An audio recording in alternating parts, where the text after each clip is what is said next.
I feel like I'm meeting like a secret apparition because I have been deeply inside of the work of this brilliant woman for the past week, and I've read 2 books. I want to first plug your first book and say everyone should buy that book. It's brilliant, and then your second book as well, also brilliant. And I want to just begin that the first book is this incredible foray into adoption and identity and race in America, and I just want to give you 100 points for that book. It was so exciting. So for this first, so the book, A Living, whoops, that's my notes. You need your notes. I'm gonna get my notes. It's all good, we're great.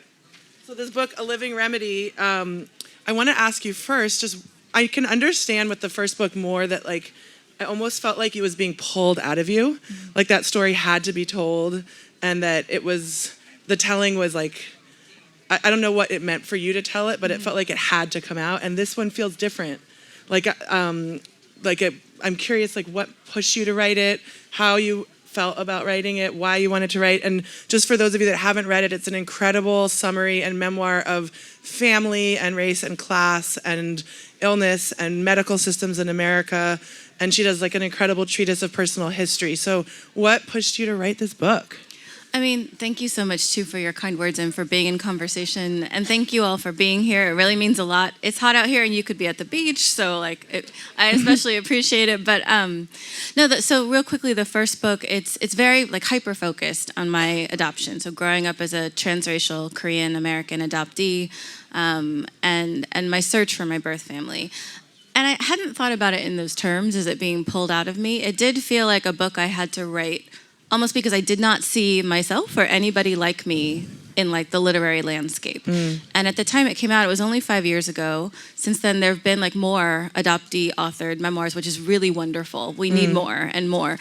But at the time, it was really one of the first mainstream ones. And it did well enough that I think it just meant a lot to me to be able to bring that story forward. Adoptees writing about adoption is actually not as common as it should be. And so if that book was about kind of making space for myself almost, and for others with similar stories, I mean, this book, A Living Remedy, it felt equally urgent, but it was coming from a very different place, obviously. My father actually passed away in 2018 before I went on tour for my first book, and my mother followed 2 years after that. And with my father's death in particular, I found that along with these waves of grief and anger and all the things that you feel when you've lost someone that you love, and you're trying to learn how to incorporate that loss into your life, who are you? It's almost like you're a different person trying to learn a new way of existing. And for me, mixed up with that was the fact that I knew, and my mother knew, we lost him so early. He was 67 and he died what my friend called a really common American death, which was from complications from diabetes, but because of years of lack of access to healthcare, because of financial precarity, and being denied assistance when he needed, being failed by these systems that aren't really set up to serve so many people. And I was thinking about, what was my responsibility to him? What had I failed to do? It was a lot of grappling with what my responsibility was, and also realizing I wasn't responsible for everything he was up against. These systems are set up so that we feel as though it's all on us. We love to talk about personal responsibility in this country, and of course we feel obligations to those we love, but the fact is when illness hits or crisis hits so many people, and my parents were among them, just as working class, non-college educated people who were getting older, had worked hard all their lives, but were getting sicker, had an expectation there would be help, there would be support, there would be resources for them that they weren't able to access. And so I couldn't really face my grief for my father without also facing the reality of these systems and their structural failings and American inequality. And that was where the initial seed for the book came from. But at the time, of course, I didn't know that my mother would get a terminal cancer diagnosis a year after my father had passed, and so then it became a very different sort of project. Honestly, I didn't know if I would ever be able to write it. When she got sick, I took a good year off writing and was really just kind of focused on her, and then the pandemic hit. So, there was also, in the same way I couldn't write about my father without writing about American inequality, I couldn't write about the process of caring for my mom and losing her in the spring of 2020, like in the midst of a pandemic, and like just what it meant to not have access to her at that time when we wanted it so badly. There was like a lot of different like threads wrapped up together, and it was sort of about, when I sat down to write again, finding like a new structure. And at the heart of the story, I realized the story I really wanted to tell was my relationship with my mother. And that's really at the foundation of this book. It begins and ends with her. And it was like that story that I wanted to tell and carry forward. It was also beautiful because the first book, they're there, but they're framing the story of you searching for the other family. And so it's really nice that there's they go together beautifully. I wanted to ask you, well, in the book, when you talk about medical inequity, it's important how you lay it out. Like, you really show the ways in which like preemptive care isn't offered, and how like they were doing like emergency work on your father's dialysis rather than preemptive long-term care that the government should have offered him. I'm curious, like after you wrote this and after it came out, if a lot of other people came to you, and maybe if you have some stories to share that people offered about, because I felt this like weight for you reading it, that I was like, it's not you. This is the fact that he should have been given healthcare. Like, that's it. Like, he was really neglected by this country. Right. And I think that what my parents had experienced and what I experienced growing up in their household was sort of this invisible, I hesitate to even call it poverty, but it was like an invisible need, because from the outside, and my parents thought of themselves, I thought of us as very middle class, but we didn't have health insurance most of my childhood, and they didn't have it after I left home. And there were long periods of unemployment and recession. I grew up in rural Oregon. There weren't a ton of opportunities there. And when you lost a job there, it was really hard to find another one. And so, I didn't really realize how dire the situation was, partly because they protected me so much. Of course, they didn't want me to worry. And I always had my sights set somewhere else. I think being the only Korean I knew in my town, like the only one, I really wanted to get out and see what else was in the world, and they wanted me to have that experience. So even though, like a lot of people, I think their choices were somewhat limited, they wanted me to have like boundless choice. But in terms of like the stories, it's similar to the first book in that when I wrote it, I started hearing from like so many adoptees, many adoptive parents saying like, this is the first time we've seen anything like our experience in literature. And to some degree, that's starting to happen a little bit with A Living Remedy because, again, it is such a common American story. Like what it means to, bless you. Sorry. No, please. What it means to get sick, to grow old. We have an elder care crisis in this country that no one really wants to face. We want to make it everyone's individual, personal, family responsibility instead of realizing it is a systemic issue, that we should be, you cannot face it alone at some point. And yet that's kind of what we're left to do. And like these systems leave so many people to kind of struggle on their own. And in times of crisis, you mentioned my father's dialysis. It was a crisis response, a last-ditch effort after his kidneys had really failed. And that's just such a common story. And one reason I wrote the book is because I know that many Americans are living with this reality, that this is how we're trying to take care of each other, we're trying to take care of our loved ones, and we're up against so much. And I think it's important to make that visible, to name what that is. And I have heard a lot of stories from people. It's interesting, like I heard, I did an interview with Oregon Public Broadcasting, so in my home state, and it was submitted as testimony for Oregon's Healthcare for All initiative, which was really meaningful. So I've actually heard from a lot of healthcare and health equity advocates. I've heard from healthcare workers, and we all know the healthcare crisis and also how the pandemic has laid a lot of those issues bare, and how we need to better support, better pay, take care of our healthcare workers as well. And I've heard stories as recently as yesterday, after yesterday's panel of people who lost loved ones, and it was either earlier than it should have been or even harder than it needed to be, because they didn't have the support and the resources that they needed. Well, you do such a good job of just making it like a plain issue that's common and constant, because you show them working constantly, that they're always hardworking at their jobs, they're always they're inside of our economy, and yet they're not given these basic perks that every country should offer their citizens of ongoing care so that wouldn't have occurred. So great job on showing an issue like plain and simple to everybody. It's really incredible. Yeah, I mean, it was also interesting because my parents, like ideologically, we were pretty far apart, and it was so difficult for them to even accept they were at a point where, like, I remember it was difficult for them to like apply for unemployment. When my father had to apply for disability, it was like a 2-year battle. And like so many people, he was denied the first time. And it's very hard to get disability insurance in this country. You basically have to hire an attorney and fight and appeal. And it was hard enough for him to apply in the first place. Just like looking for what assistance was out there, realizing how much of it is, it's not just given to those who need it, right?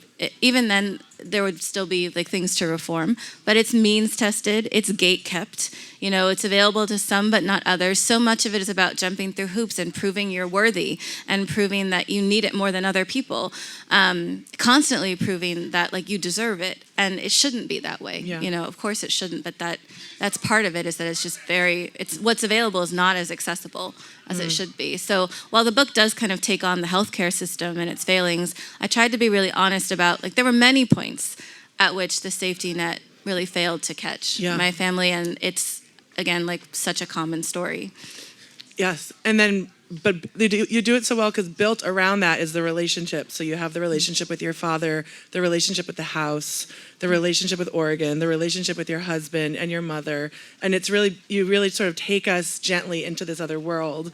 And I wonder if you want to talk just like a little bit about the way in which the church played a nice role, and like the way that you were like held inside of that. I don't know what just happened, but it's fine. That the church, there's something incredible in this book about religion and its role, and you treat it very carefully, where it's like it's almost a science of what it's offering each family, and it really offered your parents. So I'm curious if you want to talk more about both during their sickness and also after, how the church held your family. Sure, and to be clear, like the church, my parents were part of, I'm not a member of, they converted to Orthodox Christianity from the Catholicism I was raised in, so after I left home. And there's a chapter, it's actually one of my favorite chapters, and it involves like a vision my father had.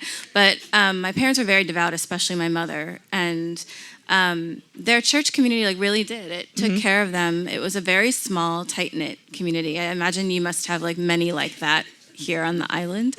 But I had not seen a community in action in this way, like probably since I left my little hometown. When my father was sick, like they really drew together to support my family. They took up a collection. There was a contractor they knew through the parish who like made the house accessible for him, like ramps and installing handrails where they needed them. Someone made his casket, like, and wouldn't let my mother pay. Like it was just like really important to me to know they had that, because I was living across the country. I live in the East Coast. My parents were still in rural Oregon, and there were many times even before the pandemic when like that distance was so hard and I couldn't cross it as often as I wanted to. So knowing that they had like the love and support, and also they were really seen and nurtured by this community as like they were seen as who they really were and valued for that. It's not something that I've like personally experienced in that same way, but I was so grateful, that they had that. So yeah, and at the same time, I did try to be really respectful since it's not my community that I'm writing about. But it was I think important to include because it was so important to them and to who they were. Well, that's like what the tenor of your book is. There's such like a lack of judgment that makes it really beautiful. And then church communities in that way are so vital. I really loved how you represented like the plain and simple way in which they supported. And there were rituals that I hadn't heard of. I forget what the name of it with the P is. That's the 40-day ritual. After it was like the priest came to the grave with everyone to release. Oh yes, it's a Greek term, and I'm not sure how to pronounce it. I know I had it in the book, but I can't find my note. But it's it's a 40 days after death. They go to the grave and offer like prayers. It's another like shortened version of a funeral rite. And I wasn't there, and even if I had been, it's not the kind of thing I would have known to do. Right. But they went and did that for my. I thought that was beautiful, and then also. I was just noticing like the recurring theme of how you were held, like even just with the practice of forgiveness. I wonder if you want to talk a little bit more about that beautiful part of the book, where as your mom is coming to the end, there's her community supported her, but it was a regular practice they did on Sundays, right? A forgiveness practice. There's something called Forgiveness Sunday in the Orthodox Church, but it's a rite of forgiveness that you can do anytime. So I'm out there with my mother. It was actually, although we didn't know it, like our last visit. And a couple of her friends had come to help me talk with her about like end of life arrangements, which is such a hard thing to do, advance directives and all of that. And she really did not want to do it. It was one of those things that we sort of kept getting moved and moved. So a couple of her best friends came over to help. And before they left, like each of them took her hands and they said, like, forgive me my offenses, sister. And she said, like, I forgive you. And I asked her later what that was about. And she said, well, basically it's a way of having a clean slate every time you leave someone you care about in case you don't meet again. And so it's a rite that's often done with people who are sick or if you're going to be traveling and away from home a long time.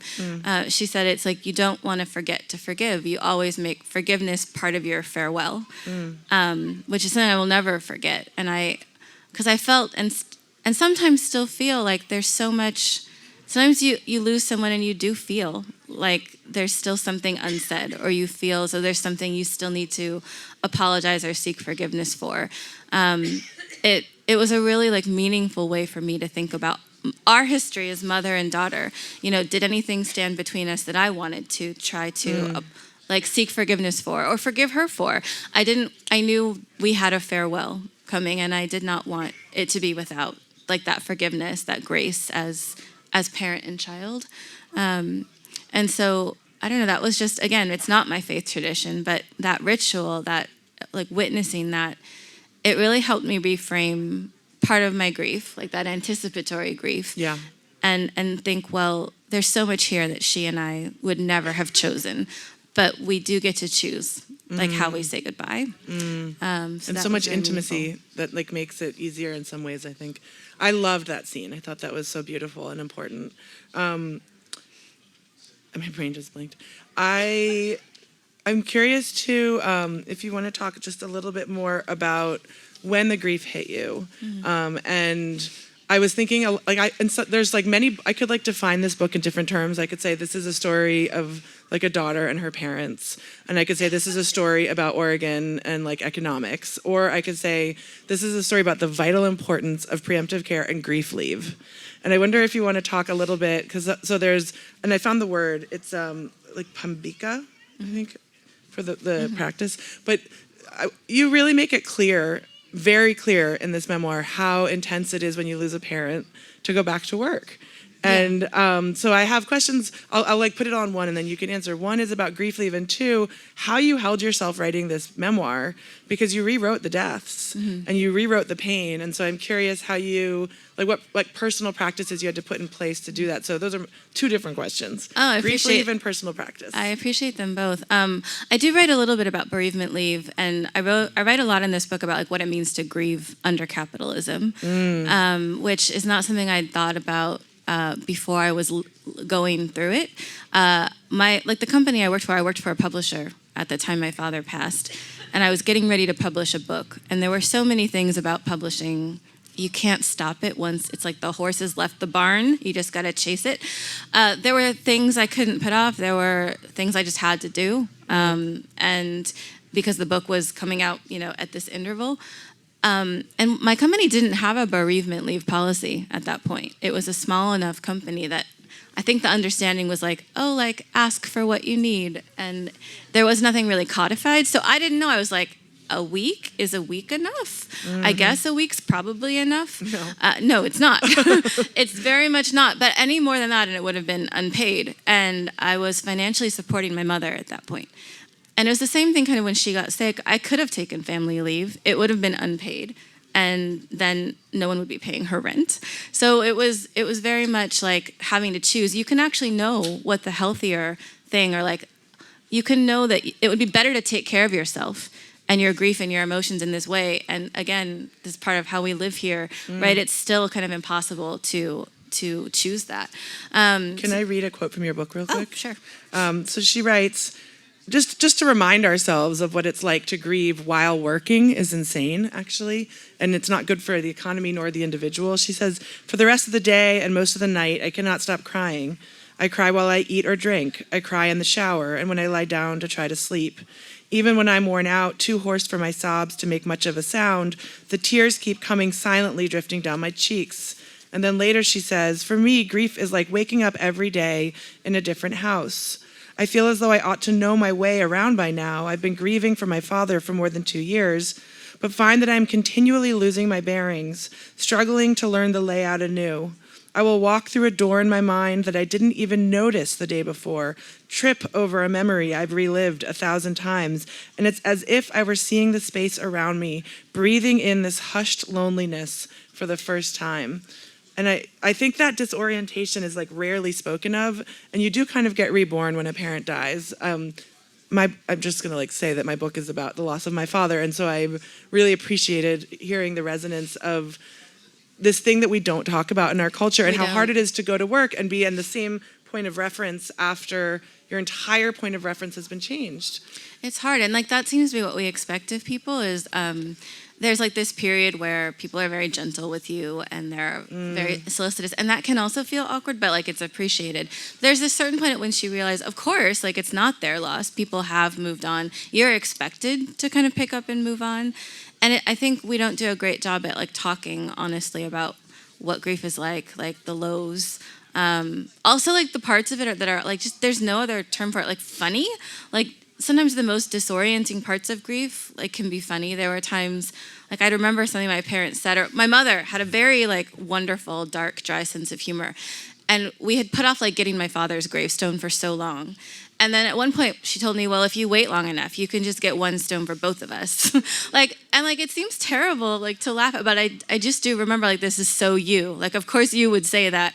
There are like things about the experience that can be funny too and remind us who these people are and how they face things, right? So I think all of that, it can sometimes feel like grief is this black box. Nobody wants to open it. You don't want to peek too closely inside. We are not a society, a culture that I think is comfortable with each other's pain or our own pain. Facing that is hard. We'll look for a million other ways. Sometimes it's work, sometimes it's anxiety. Sometimes it's some other way, like anything to avoid just feeling the actual pain itself. And so that was something else that I kind of learned, throughout the process. But in terms of writing the book, I mean, again, there were points at which I never thought I would write this at all. I was like, how can I write a book about like losing both of them and in a way that like will matter to other people, right? I didn't want it to feel like self-indulgent or like only trauma, and I hope it's not. I hope that like people see there's definitely moments of joy and there's moments of levity and community and like people just doing their best to take care of each other. And I think too, like in certain places, of course, it does like take a very frank look at what it means to like grow sick or grow old or die in this country, what it's like for networks, for communities, for loved ones as well. In terms of taking care of myself, I really had to develop like a whole new relationship to my work and my writing to write this book. With my first book, and I didn't write my first book that long ago, it was like 2016, 2017.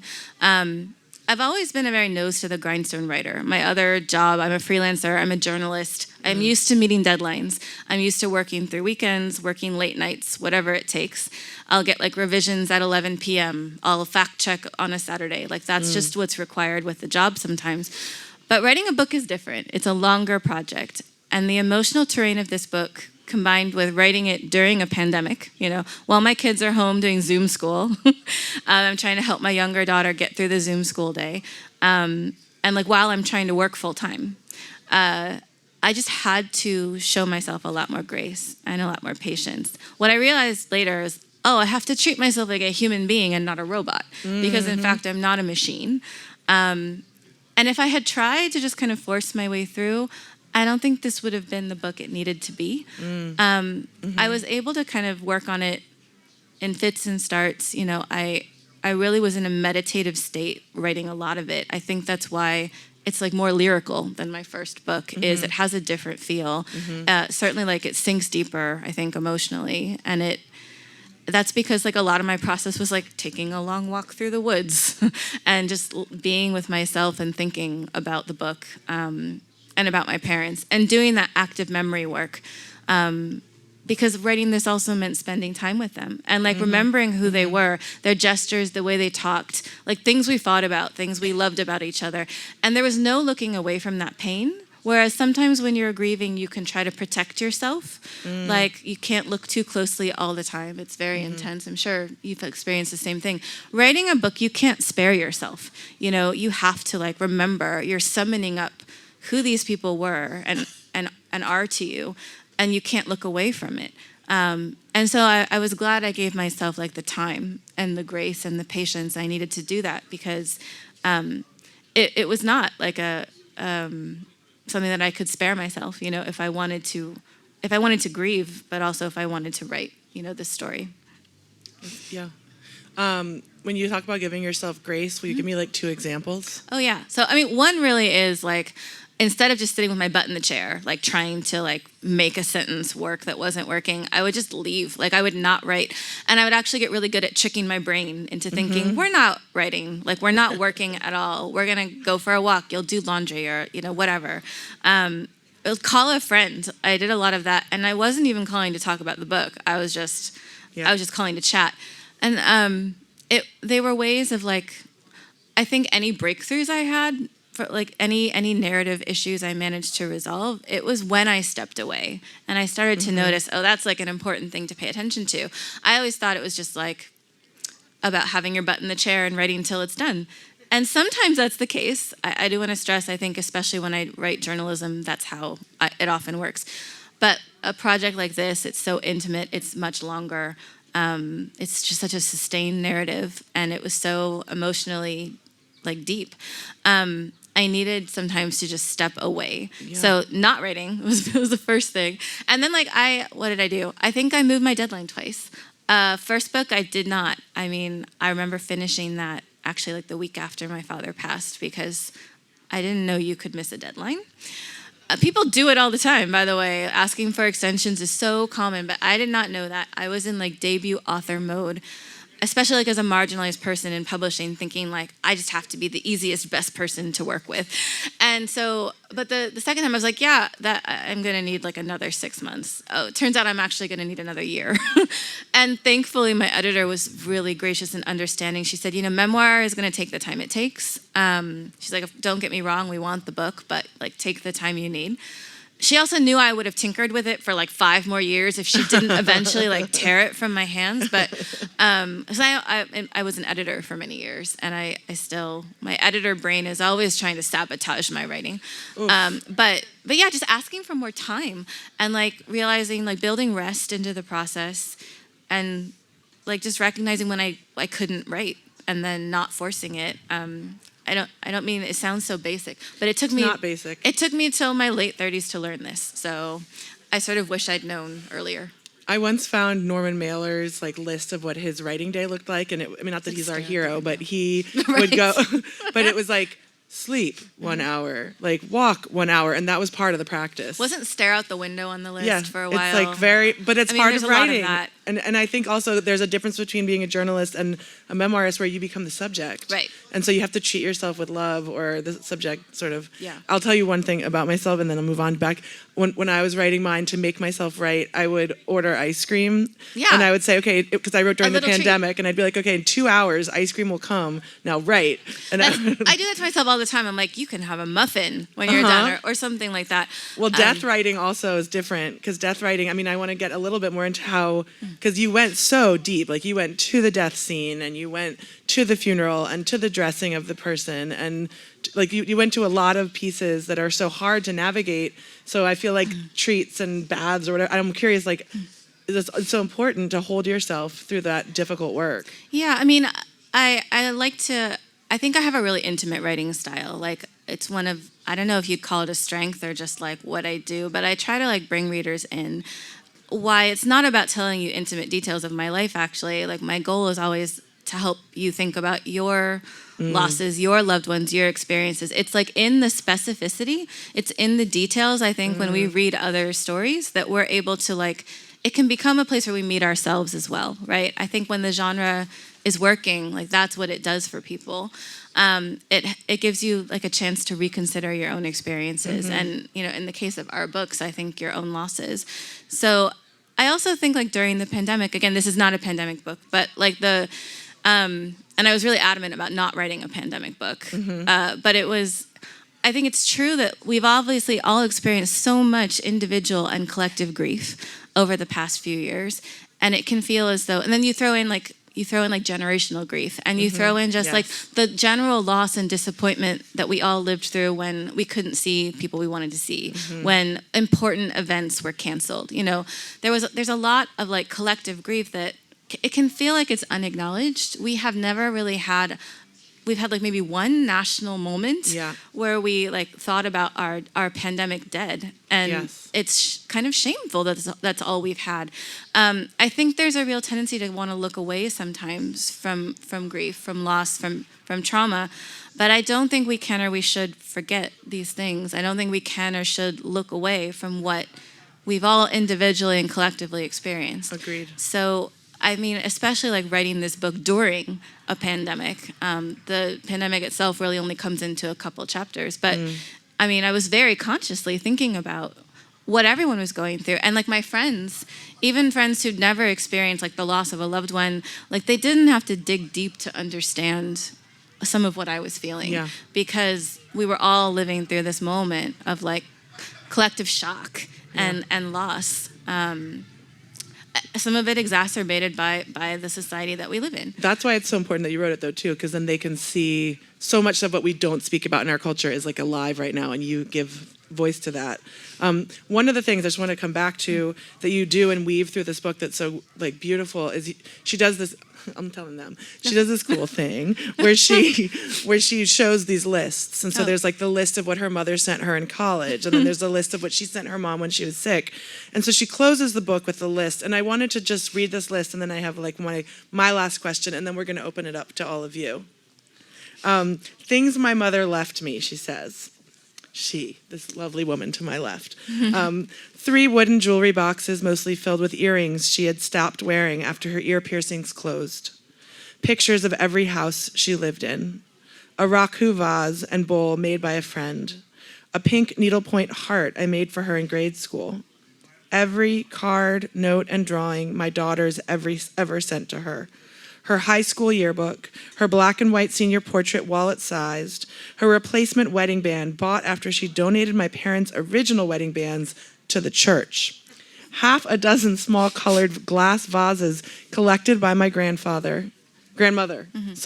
My father's favorite Cleveland Brown sweatshirt and his bucket hat. Her impeccable taste in musicals and mystery novels.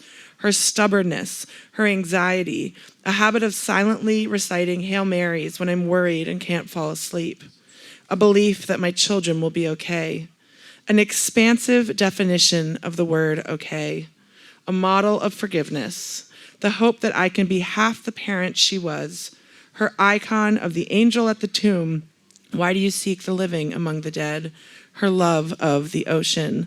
And one of the things that I found really beautiful in this book that I kind of answered some of my questions from your first book was this idea of inheritance. And what I realized that you sort of tell a very clear story in this book about your belonging in this family in a different way than the other book understands. And that you actually inherit this family's pain, and you inherit this family's beauty, and that you are like, you had a line, and I had marked all these pages, but it's too hard to find them on stage. But you say something really beautiful about like your ancestry and your chosen blood, and that this concept of adoption is also addressed really beautifully in this book. And I would love to hear your thoughts on that, about this concept of inheritance. Like that at the very end, I kept writing the word over and over again. What did this woman inherit? Yeah, thank you for that question. I didn't write the two books that far apart again, but I was like a completely different person. You become a different person when you lose someone, and I lost both of them in quick succession. Like if you'd asked me 10 years ago, I would have said, I've always felt a little out of place in my adoptive family. Like no question of like our love and devotion, my parents' rock solid acceptance of me, like their faith in me, their trust.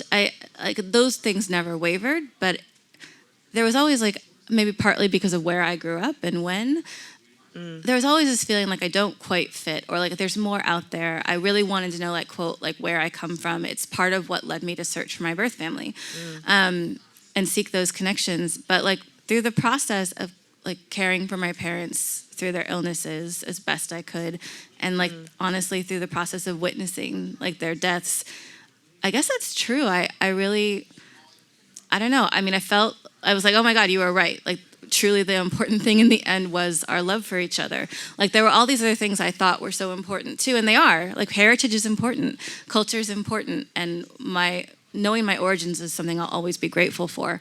But they were right about that part, about the love being what mattered most in the end. Like, that's what we're left with. And that was like the greatest part of their inheritance to me, was just, again, this love and this faith that I would, even when we disagreed, and we disagreed all the time, like they thought I would do the best thing for me. They couldn't imagine a life or a world where I wasn't happy. Like they would never imagine that. It was always interesting to me because my mother was such an anxious person. She did not worry about like my happiness, and she did not worry about my daughters. It was just like, of course you're going to be fine. You have to be fine. And she knew better than most that, like, you know, again, that expansive definition of the word okay doesn't always mean what we think it or hope it will mean. But yeah, so I hope so much of like what they left me, their legacy, is that love and that trust and that faith. And I guess that is like so much the part that I hope to like hold on to and carry forward, not just with my own family, but like in all of my relationships, in my writing. I want to bring that type of love and faith in people, not the kind that is like sort of blind to injustice, or the kind that smooths over, you know, real issues that need to be talked about, but at the heart, like that's what they were. There was love and there was trust. So that, I think of that as like kind of my biggest inheritance from them. You said my ancestors by love and choice, if not by blood. That's beautiful. Yeah, yeah. I absolutely like still like feel and am conscious of like their presence, and I haven't tried to define that in terms of what it means for me, but it feels very real. I love that. They still feel very real. I think we're being... Your conversation was so great, but unfortunately we're out of time. Oh. So that's but I thought that was the questions. yeah, that's good. So to allow time for questions. Oh no. So, but if you have questions, you should come up to the signing and ask her one-on-one. I would love to. I'm sorry that we went through that. I love audience questions. I think you shouldn't be sorry. You were fabulous. I keep saying, people, they apologize, and I say, it was great. It was great. It usually really means you have great. something good to say. Okay. Yeah. Well, thank you all again so much for being here. Thank you. Thank you. Thank you, Merissa. It was great. You did such a good job.